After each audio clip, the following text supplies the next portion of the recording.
this was a huge referendum on what we'd call woke communism. And Blake, wasn't it post-2020? We never had a good chance to really go up or down on that stuff. And it felt like that was a hidden vector here. It really, I think, if the left is honest, they'll have to reckon with that in 2020, they ignited a legit cultural revolution, and it was terrifying to live through. I totally agree. You had, people would just go and they would topple a statue, blow it to smithereens, and no one would do anything about it. No one would get arrested. No one would get charged. Taunt us about it. And they would taunt us, and it was like the law was suspended. People who were in power, the Minneapolis government evacuated an entire city block and let people just torch it. And it was a terrifying moment, and over time you started seeing more people really, it became much more acceptable to say, wait a minute, this was all based on lies. Like, the police are not evil. Our schools are not run by hidden KKK Klansmen, especially not in, deep blue cities like San Francisco.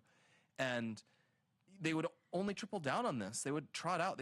They bragged about putting Sam Brinton in a position of authority, and then the dude started stealing everyone's luggage. And there's a line, I think, Voltaire, the French writer, I don't know if he actually said it, but allegedly he did, where he said, I pray to God to make my enemies ridiculous. And what they really did... He has a lot of unattributed quotes. Yeah. And they really did make themselves ridiculous. They made it so if you're, a young kid, kids are irreverent. They like to smash idols, as it were. And they were told, bow down to this. Yeah, you have to say that this is normal, that this is not deranged. And it became so easy to say, these guys can't even define... I guess we're on YouTube. I'll be careful. They can't even define right or wrong. Yeah, they can't define right or wrong. Yeah. Good job, Blake. We're learning. One of the all-time moments. His computer. I handled that with more grace than I. What? I mean. Yeah, you did, because I knew it was boiling under the surface. Well, also, you've seen the numbers of what actually manifested from last night. So yeah. Andrew, what do we have coming in hour 3?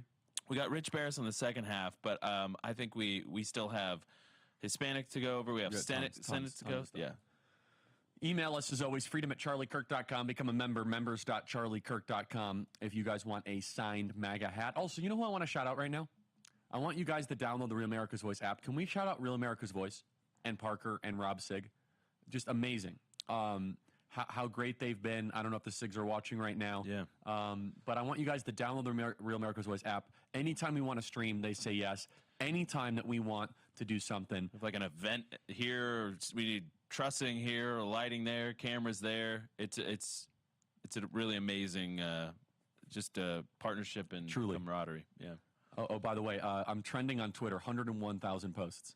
Just Charlie. I'm sure it's all good things. Also trending, do not concede Kamala. Hashtag. That's great. Yeah, by the way, Michigan has now been called for Trump. We saw that coming. Arizona will be called by Valentine's Day. Valentine's Day 2026. No, it's just this is pathetic, man. If Michigan is counting their votes faster than Arizona, this is just a dysfunctional. I mean, it's so bad. So bad.